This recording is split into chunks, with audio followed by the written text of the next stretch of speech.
Hey there, Cutie and Cosplay here with another video. In today's video we're going to be talking about the unsung heroes, if you will, of video games. Villains. It's hard to do a good villain.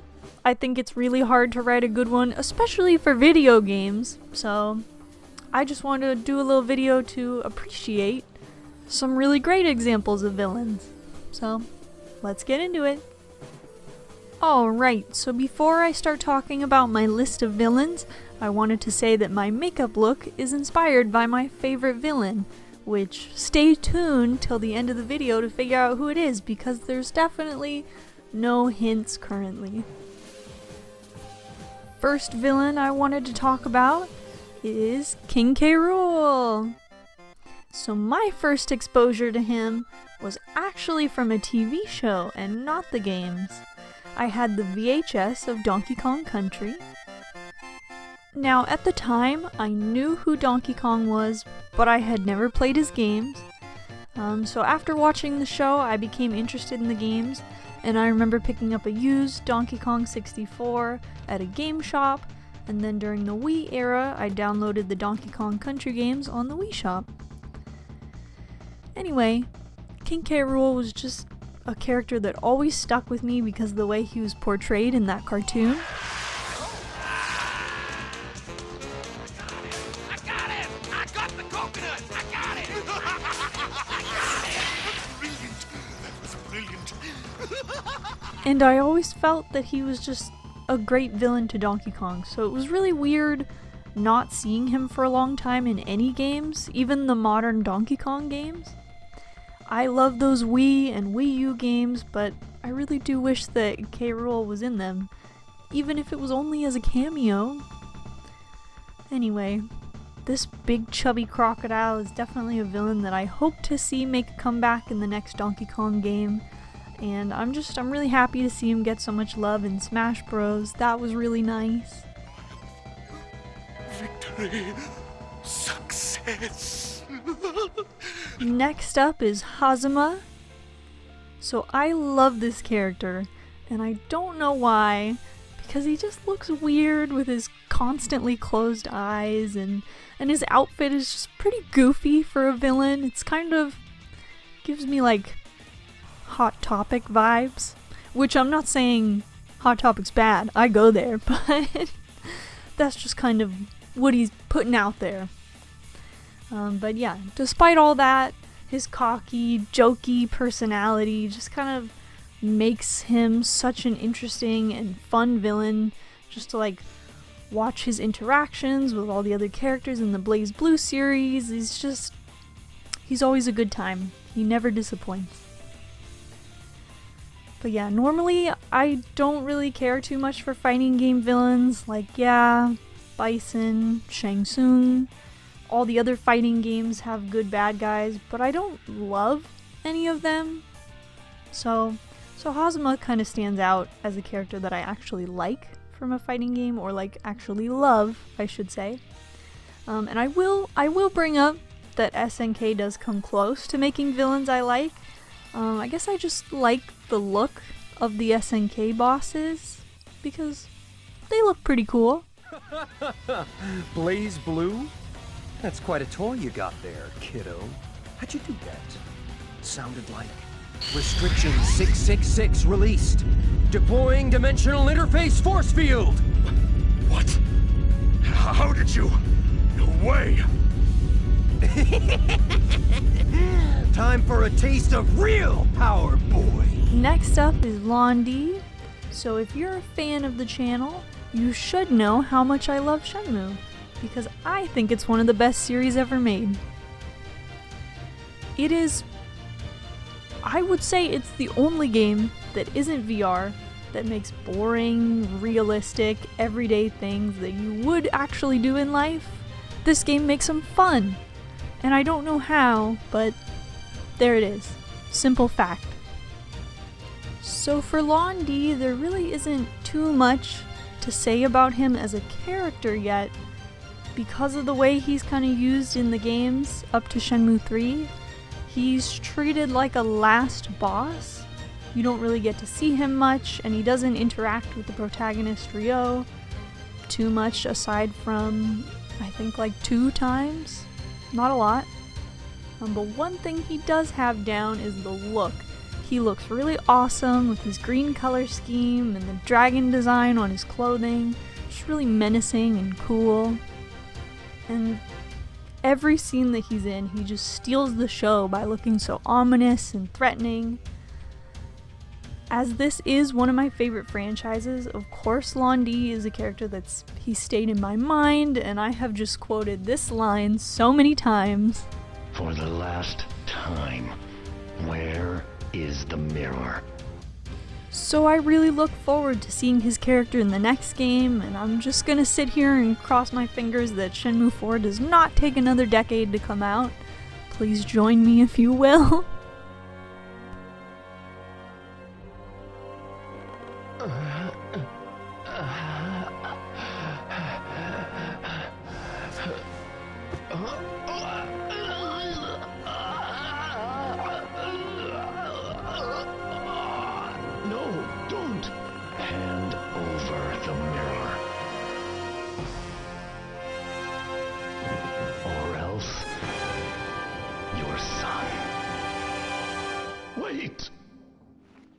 Next up is Ganon. I love Ganondorf, but let me tell you that it's not his games that made me like him. He's a good villain, a very iconic one at that, but where I fell in love with his character and his design was in Smash Bros. From Melee to Brawl and into Wii U, and even now in Smash Ultimate, he's just always a character that I've loved. He's so funny the way he yells and screams when he fights and dies. He just makes all kinds of goofy noises, but in a charming way. It's so ingrained in my mind, and the weird thing is that he's had a different voice for like 3 of the games, but yet each one has just been a joy to listen to. Usually I complain about that sort of thing, but I haven't minded so much for him. I can't quite explain why, but this character is Smash to me. When I was younger and when I would play alone or with one other person, I'd always make the computer players Ganondorf, and another villain would either be Bowser, Wario, or King Dedede. So, I enjoy every time this character shows up. His design in Tears of the Kingdom was pretty cool. Some sexy Ganon.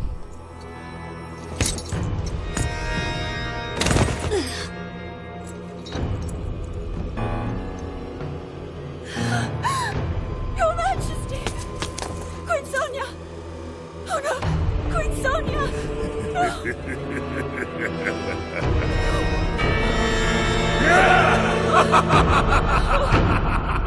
Next villain is Methless. This one is a character that I can't believe hasn't come back. I mean, come on. I like Eggman, he's a funny character, and it's great to see him every game, but one thing he has never been is threatening. He's funny all the time. He's lighthearted comedy villain. But Methless, he is on a whole nother level.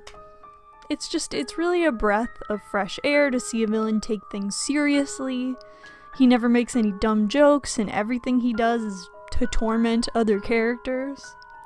The way he walks and does things in a creepy manner, and his theme song, my god, for a game about a bright blue hedgehog, Methless has such a scary sounding theme that would fit perfectly in a horror game, and I love it. His design is so cool too. What a genius idea it was to take an already awesome character like Shadow, that personally I would rate a 10 out of 10, and just make a more threatening looking version that almost looks better than the original. No offense, Shadow. So yeah, I really love Methless's design. The one thing that sucks is that his character was wasted on a rushed game, unfortunately. Since Sonic 06 is a broken game and it's not very well liked, not a lot of people know this character, and it feels like a waste to not bring him back in a better game. because he deserves a lot better, you know? Who are you? And how do you know my name? I'm Methless. Methless the Dark.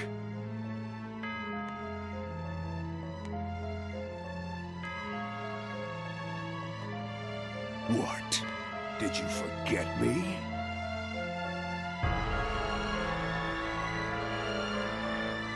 I owe much to you, Shadow. Oh yes. Next villain is Wesker. So what can I say that has not been said about this character? He's just so iconic with the blonde, slicked back hair, the shades that he refuses to take off even in the dark, and just his calm, narcissistic personality really makes him a villain you want to hate, but you find yourself really enjoying his appearances, despite everything. My favorite version of him is his Resident Evil 5 version. I love that black outfit. All the dumb quotes that he says, just everything about this villain is just so fun and entertaining. And I kinda hope that Capcom retcons his death in Resident Evil 5 because I really think it was a mistake killing him off. I have not found myself enjoying any of the other main villains in Resident Evil after Resident Evil 5. Just did not like Simmons, Evelyn, Mother Miranda, they're all just boring or forgettable to me. So Wesker's my go-to villain for the Resident Evil series, and I'm excited to see him again in the remakes of either 5 or Code Veronica. Also, Hunk and Krauser are badass characters that I wanted to mention. They deserve an honorary mention.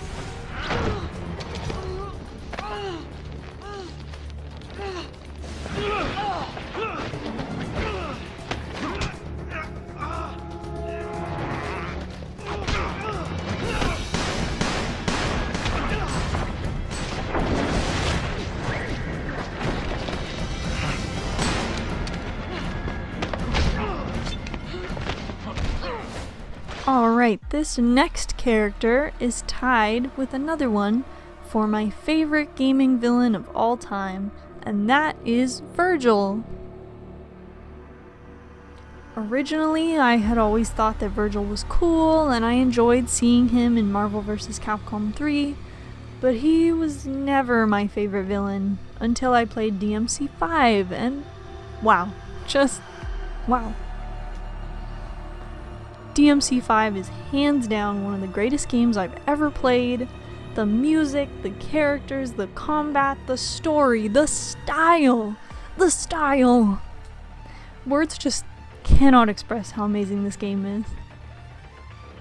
And what better way to make an amazing game even more amazing? By bringing back one of the coolest antagonists ever created. I really enjoyed Virgil in DMC5, and the crazy part is that he was not even in the game all that much. He only had a handful of cutscenes, yet he stole the show every time he was in them. From his design, to his voice, to his personality, everything about this character is just a 10. Beautiful. Chef's kiss. And he is even better knowing what I know now about him. I don't want to spoil too much, but one of my favorite characters, V, is tied to him. I'm just gonna leave it at that in case anyone plans to play DMC5 in the future, which I highly recommend if you like action games or just like watching cool characters doing cool things. So yeah, Virgil, tied for first for favorite gaming villain.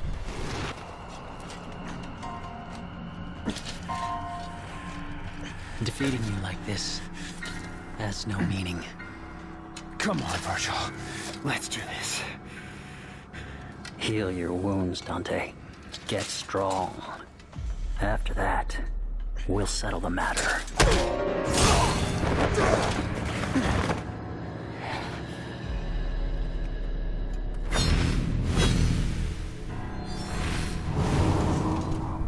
Alright. Alright, now number 1, or tied for number 1, because we won't forget about Virgil. Number 1 favorite villain of all time, or video game all time? I don't know. He's cool. He inspired my makeup look today. He is on my shirt. It is Sephiroth! So, my other favorite gaming villain of all time, Sephiroth. Again, just like Virgil, his design is beautiful with the long silver hair, the black coat, the iconic long sword, just amazing. And let's not forget about that pale, handsome face. Just a 10 out of 10, 100 out of 10, I might even go so far as to say. And of course, he's a serious villain that only occasionally likes to troll Cloud, just a little bit, a little pinch, perfect amount. To me, he's just the greatest gaming villain, and I didn't even meet him in the original FF7. I never beat that game or made it that far. My first experience with Sephiroth was actually Kingdom Hearts. So I remember seeing him for the first time and thinking, oh, just some secret boss specifically for this game. And of course, little me could not beat him at all. So even from my first experience, his power was overwhelming and apparent and just so amazing. So yeah, I'm really excited to see him in the future FF7 games. I really want to see that evil knob turned all the way up to 100. I want to see how evil he can get. And, and time to talk about Smash again. I love that he got into Smash. So excited about that. Honestly, if it was not for Sora getting in, then Sephiroth probably would have been my pick for the best Smash DLC character. But, sorry Sephiroth, gotta move over for Sora.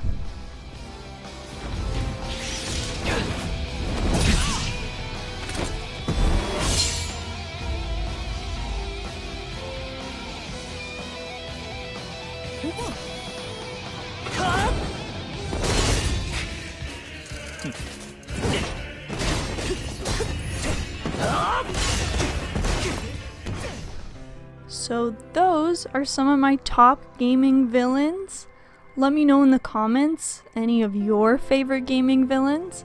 As I mentioned in the beginning, it's difficult to make a main character that you love for sure, but I think it's even harder to make a really great villain that stands out to you. And actually, just trying to put together this video, my pool of favorite villains was very small, but when I think of favorite villains in anime, it's huge. But something about villains in video games, just really difficult and really a challenge to make them, and so I especially like the ones on my list because it was so hard to come up with some.